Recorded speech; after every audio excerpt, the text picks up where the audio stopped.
Сегодня в стенах замечательного НИИ ухо-горло-носа государственного учреждения, государственное учреждение? Да, федерального уровня. Да, федерального учреждения. Мы проводим очередную съемку, да, с нашим замечательным доктором. Опять же, я пытался запомнить все, не могу запомнить. Кандидат медицинских наук, старший научный сотрудник отдела патологии верхних дыхательных путей, сомнолог, отоларинголог, доцент учебно-методического отдела СПБ НИИ ухо-горло-носа Будковая Марина Александровна. Марина Александровна, я ничего не упустил, нет, надеюсь? Вы знаете, или что-то упустил? Нет, вы не упустили, просто немножечко с последней встречи изменился еще штат, скажем так, моего поля действия, и на сегодняшний день я еще ассистент кафедры отоларингологии и офтальмологии в университете Петра Великого.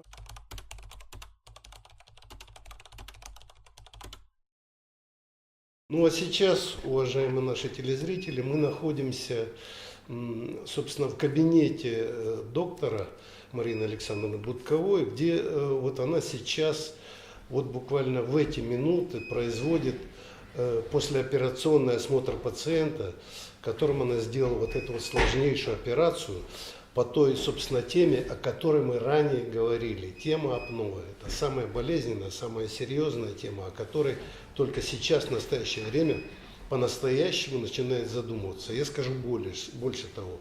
Буквально 2 дня назад я в Доме журналистов встречался с одним моим коллегой, у которого товарищ умер, буквально умер за рулем. Он выключилось сознание, и он, по сути, в бессознательном состоянии, именно на фоне вот этого апноэ, он в Карелии, он врезался в каменные надобы и мгновенно погиб.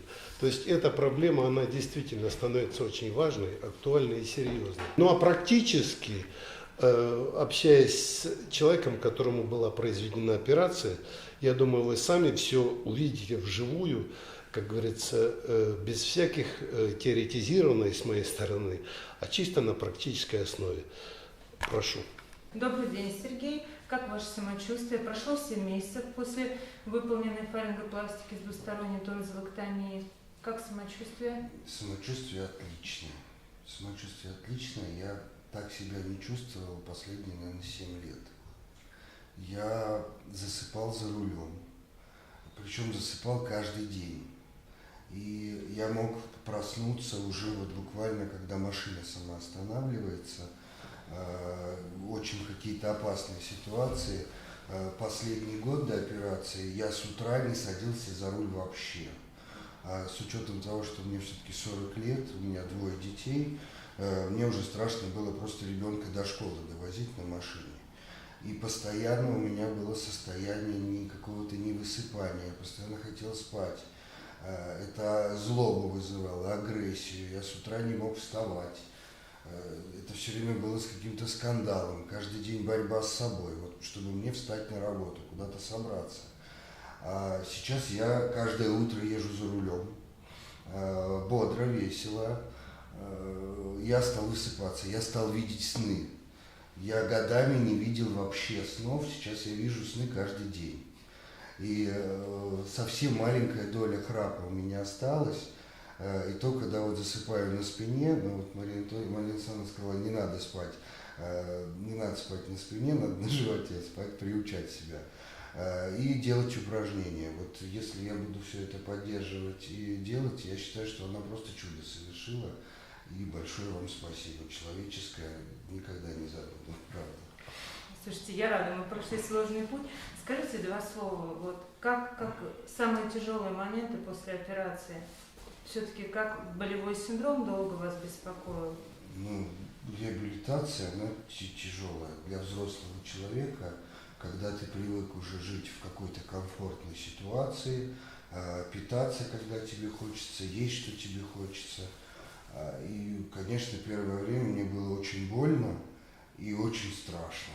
То есть то, что вы мне сказали, что надо есть все вот перемолотое и жиденькое, И, соответственно, я очень боялся, что испорчу вашу работу, поэтому я старался вот все делать до последнего, как вы сказали. Вот, пока вы мне не разрешили там что-то более твердое, чем каша, я очень боялся, что испорчу труд. Вот, но вот общими силами, в основном вашими. Мы вернулись, как да, сейчас вы живете обычной жизнью? Ну, как обычно. Мне кажется, что у меня удвоились мои способности, особенно умственные. И я за день гораздо больше каких-то дел делаю, чем делал до этого. Мне кажется, реально, это в несколько раз больше. То есть я первые дни вообще настолько стал высыпаться, я стал приходить на работу, а у меня было ощущение, что я сейчас один сделаю все за вас всех, уйдите, только не мешайте. Вот. И, такая энергия, заряд энергии каждое утро, конечно, сон это очень важно. И как я до этого не спал, мне просто было страшно, если честно, идти и ложиться под нож. Как сейчас близкие ваши? Да, что я не храплю, все довольны. То есть это отразилось и на семейной составляющей? Потому что храп был адский. Давайте посмотрим, прошло 7 месяцев, для меня тоже немножко волнительно, потому что каждый пациент это, знаете, как спасенная жизнь при данной проблеме. Я вас попрошу ротик открыть и спокойненько подышать. Хорошо, прекрасно. Состояние глотки прекрасно, уже мы видим только рубцы после фарингопластики. Сейчас мы с вами, у пациента ранее было выполнено еще септопластика в 2008. Да? Мы сейчас посмотрим по дыханию, что тут. Тут абсолютно хороший результат септопластики, поэтому все эти моменты всегда учитываем общую составляющую. Со стороны ушек дискомфорта сейчас нет, при глотании, приеме пищи все спокойно? Нет, никакого дискомфорта. Хорошо. Ну и все-таки я всегда не пренебрегаю возможностями увеличения, да, для оценки эндоскопической картины, уже глядя, собственно говоря, под большим увеличением на состояние слизистой оболочки глотки. Поэтому мы сейчас, пользуясь техническими возможностями, настроим эндоскопическую технику и под увеличением рассмотрим структуру глотки нашего пациента. Спокойненько подышите, пожалуйста. Вот здесь даже шпатель мне, в принципе, не надо подносить. Мы видим рубцы сформированные, абсолютно хорошее состояние глотки, и даже без шпателя подвижность полости рта абсолютно сохранена. Хорошо. Ну что я хочу сказать? У нас все зажило, и только необходимо на сегодняшний день продолжать в том же ключе, не пренебрегая рекомендациями по наблюдению за весом, потому что путь большой проделан, но это состояние мы обязаны с вами удержать. И, безусловно, вот мы сделали с вами сомнологический контроль спустя 6 месяцев после операции, который показал, что индекс остановок дыхания, который доходил до 70 остановок дыхания в час, на сегодняшний день после операции у нас все скорректировано. То есть 10,1 это вообще минимальное явление. Но хочу через год, спустя операцию, вас обязательно увидеть. И прошу вас придерживаться здорового образа жизни, это очень важно. И самое главное, набор веса для нас тоже очень противопоказан. И гимнастика для мышц-глотки я не пренебрегать, поскольку мы должны сохранить ту опору, которую в глотке мы создали. И этот труд всегда совместный и врача, и пациента. И, конечно, привет близким, которые с вами прошли этот путь от СИПАП-терапии, да, от привыкания, от послеоперационного периода, который действительно при данных операциях, на мой взгляд, как хирурга, самый сложный. Риски кровотечения существуют, выраженнейший болевой синдром, но вы его мужественно переносили. Собственно, мы поэтому имеем такой результат. Марина Александровна, с последней нашей встречи минуло достаточно много времени. По разным причинам лето было и так далее, так далее. Вот. Но, судя по всему, проблема, времени минуло много, но проблема осталась. И острие ее ничуть не облегчается, не уходит в сторону, а наоборот, как я вот уже сказал на встрече, где вы общались с пациентом. На самом деле, вольно-невольно, но я же говорю, мой коллега сказал, что у него товарищ в в Карелии разбился вот на почве этого. Так вот, как говорил Сергей, пациент, что реально то ли он заснул, то ли у него сознание отключилось. Врезался в камень и все, и насмерть погиб. А я думаю, по стране таких случаев более чем достаточно. Поэтому, ну, наверное, первый вопрос. Что за это время удалось продвинуть в этой теме и что предполагается вообще в развитии вот этой вот темы? Безусловно, знаете, каждые полгода накапливается, да, другой опыт и долгосрочных наблюдений в том числе. И специалисты всего профиля, будь ли это терапевт, сомнолог, невролог или отоларинголог, сомнолог, мы все стараемся обсуждать и делиться успехами, потому что проблема, чем более она освещена, тем мы видим больше пациентов, которые нуждаются в помощи. То есть открываются дополнительные какие-то. Как среди врачей расширяются горизонты того, в каком направлении нужно думать. Вопросов по сей день остается больше, чем ответов. Потому что проблема очень актуальная. И я специально сегодня захватила, скажем так, одно из произведений великого классика Антона Павловича Чехова, где хотелось бы обратить внимание. Безусловно, нам со школьной поры известно, что есть такое произведение «Толстый тонкий». Кстати, Чехов был врач, между прочим, вообще-то. Почему, собственно, это произведение классики отечественной захватило с собой? Поскольку всем кажется, что пациент должен иметь избыточную массу тела. Да, ну, как принято вообще. Как принято. Да. Но вот вы спросили, что нового появилось. Поменялись стереотипы и взгляды на человека. И не каждый пациент, имеющий избыток массы тела, будет страдать апноэ сна. Храпеть он может, безусловно, но не у каждого это будет жизнеугрожающая ситуация. А на сегодняшний день мы встречаем как раз вот представителей, скажем так, без избыточной массы тела, но имеющих ряд других проблем.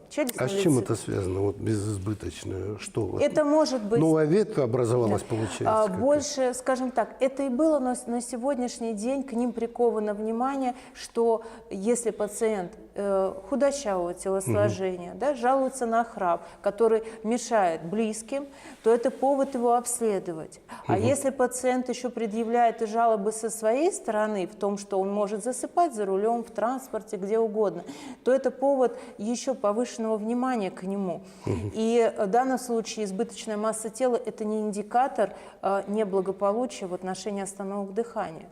И сейчас мы отоларингологи, находим проблемы со стороны лор-органов. И на сегодняшний день я нахожу и новообразование на уровне гортани. А что имеется в виду новообразование? Какие-то не шишки, какие-то опухоли или что? Да, доброкачественные процессы в гортани, которые при определенном положении тела перекрывают дыхательные пути. То есть вызывают вот эти вот факторы, да, эти симптомы. Поэтому хочется сказать, что и худощавое телосложение, и избыточная масса тела, они в одинаковой мере требуют внимания врача. Будь то это отоларинголог, сомнолог, будь то это терапевт на первичном звене, скажем так. И сейчас шаги делаются в отношении анализа и челюстно-лицевой области, которую тоже нельзя недооценивать. И в этом нам помогают, безусловно, челюстно-лицевые хирурги, стоматологи, которые прицельно уже знают, над какой стороной медали, собственно, работать и как помочь больным. Ясно. Ну вот вы сказали, что, ну вы знаете, это как, когда ты входишь в сложную пещеру, туда вход пошел, туда, то есть разветвление. Так и вот получается у вас. Вы подошли к какой-то проблеме, которую вы изучаете, а пошло вот ответвление сюда. Вот. В этой связи у меня такой просто вопрос возникает. Ну, в силу того, что как бы увеличилась некая общая масса вот этих ветвей, вот этого недуга, скажем так, а как количество больных в этой связи увеличилось, нет? Безусловно, увеличилось. и осведомленность и врачей первичного звена, они направляют, понимая важность проблемы. Я скажу, что за полгода поток пациентов, он намного увеличился. Глобально, даже не в 2, наверное, в 3, в 5 раз. Вот мои коллеги не дадут, что называется, соврать. И они приходят от разных специалистов, не только от отоларингологов. И в ряде случаев это позволяет, вплоть до, говорю, находить новообразования, которые могут быть жизненно угрожающими. Это редкая находка, но она может быть. А вот любопытно, ну вы, что называется, как ледокол, идете впереди, вы основоположники этой темы, вы ее изучаете, ну, продвигаете ее вперед, так сказать, и вширь. А вот на местах какие-то, ну, на уровне поликлиник, на уровне каких-то больниц городского типа, там вообще-то как-то проникаются теми вот уже изученными, скажем так, вещами, о которых вот вы говорите. Там как-то они используют в своей практике или, в общем-то, там пока еще туда не дошла вот эта вот знаете, как это больше все-таки обращение врачей в силу того, что мы, да, федеральное учреждение, у нас практически еженедельно в данных стенах проводятся семинары для врачей поликлиник. И мы стараемся вот все, что новое, что городских у нас, или городских, да. Но не региональных, да? Нет? На местном уровне это городские, но, как я уже сказала, что я, что мои коллеги, мы выезжаем за пределы, то есть в различные регионы. Ну, как вот Петрозаводск вы ездили? Да, где мы в плане лекций, да, доносим эту информацию для мультидисциплинарных, скажем так, в данном случае в Сыктывкаре присутствовали врачи-терапевты, отоларингологи, и, конечно, их основная задача вот не пропустить ту, казалось бы, маленькую жалобу ХРАП, чтобы уже сориентировать на профильное учреждение, поскольку они не владеют тем арсеналом диагностических мер, да, которым оснащены мы. Но уже на этом этапе даже кардиолог может повесить холтеровское мониторирование, которое всем известно. Это суточный вот этот монитор. Да. И на сегодняшний день очень много из Великого Новгорода ко мне приезжают пациенты, направлены не отоларингологом, а именно врачом-кардиологом. По холтеровскому мониторированию устанавливается проблема, причем пациент может прийти с банальной гипертонической болезнью. Находится проблема, так как это суточный мониторинг, соответственно, он ночные проблемы. То есть там показывает, что это не совсем сердечный фактор, а вот связанный с вашими делами. И анализ, и доктора направляют, поэтому все-таки те репортажи, которые вот с помощью вас мы делаем, те выступления, которые мы на конгрессах, они работают, и я иногда удивляюсь ореолу тех пациентов, которые к нам приезжают из разных регионов. Даже из последнего коллега-доктор, травматолог был из Ямало-Ненецкого автономного округа. Целенаправленно приехал с проблемой, зная, что здесь профильно занимаются. Так получается, что на местах как бы осознают, что важность проблемы, но сделать пока еще практически они пока не могут, я так понимаю. Да. То есть пока нет методики, механизмов практического этого использования. Да, в кардиологии все-таки это более развито применительно к РАПу, поскольку и в пульмонологии они уже на местах знают, что нужно там неинвазивную поддержку, но когда речь идет именно о хирургическом лечении, решении вопроса, пока нужно, что никак, да? В данном случае нет, это профильное уже учреждение. Но это же получается не очень, я бы сказал, здорово в том плане, что получается, что они там установили причину, первопричину болезни и так далее. А все равно практическая сторона вопроса все-таки ложится на ваши плечи.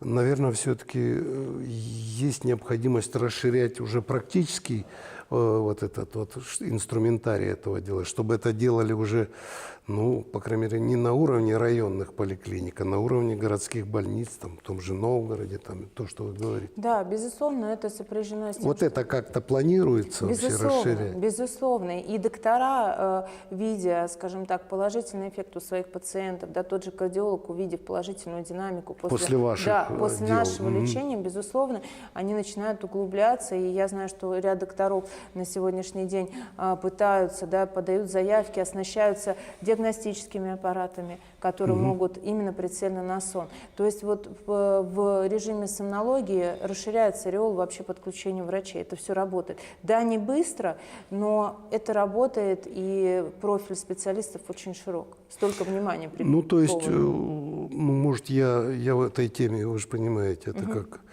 шахматист нулевого разряда. Вот. Но в моем понимании это получается, что нужно докторов с мест привозить сюда к вам на практические семинары, чтобы они уже вживую видели, как эти операции делаются, по какой методике, какие особенности этого дела. Может, я не так понимаю? Нет, вы абсолютно правы. На сегодняшний день мы занимаемся последипломным, наше учреждение, последипломным образованием врачей. В ряде случаев, проводя как диагностические обследования наших пациентов, я вижу докторов, которые стоят за спиной и спрашивают, задают вопрос, а что вы такое делаете? А вот это, то есть пошаговые, эти вещи. Потому что мало, скажем так, приступить к хирургии, нужно знать диагностические основы, на что полагаться, чтобы об этой хирургии дальше думать. Поэтому, и так как это все-таки федеральный центр, то ореол со всей страны, люди приезжают повышать уровень квалификации, и они видят нашу работу и в операционной, и в плане диагностики, и мы всегда открыты для всех. Задаются вопросы, они, знаете, только в плюс, когда людям интересно, что же вы такое делаете, особенно когда я только начинала, скажем так, смотреть положение лежа пациентов, все думали, почему доктор смотрит в положение лежа больного, что это за пациент, что это, когда это не 1, а 2, а 3.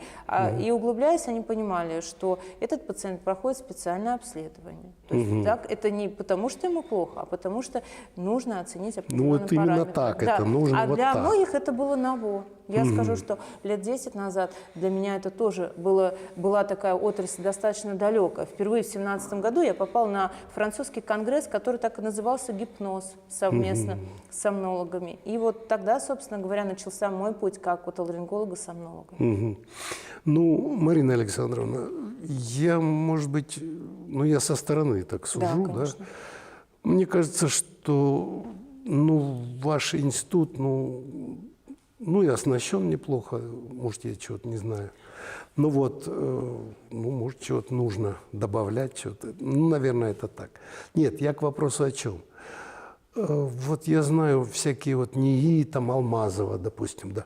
Это огромное здание, где там десятки, сотни специалистов, если не тысячи работает.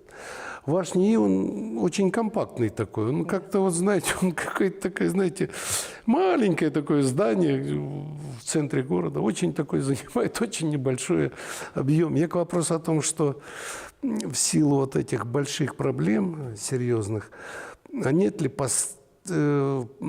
ли замыслов у вашего руководства, может быть, на уровне города, на уровне, может, дальше, выше, в общем-то, расширить границы института и его немножко, может быть, пару соседних зданий оттяпать, что называется, или в другое место перевести, где больший состав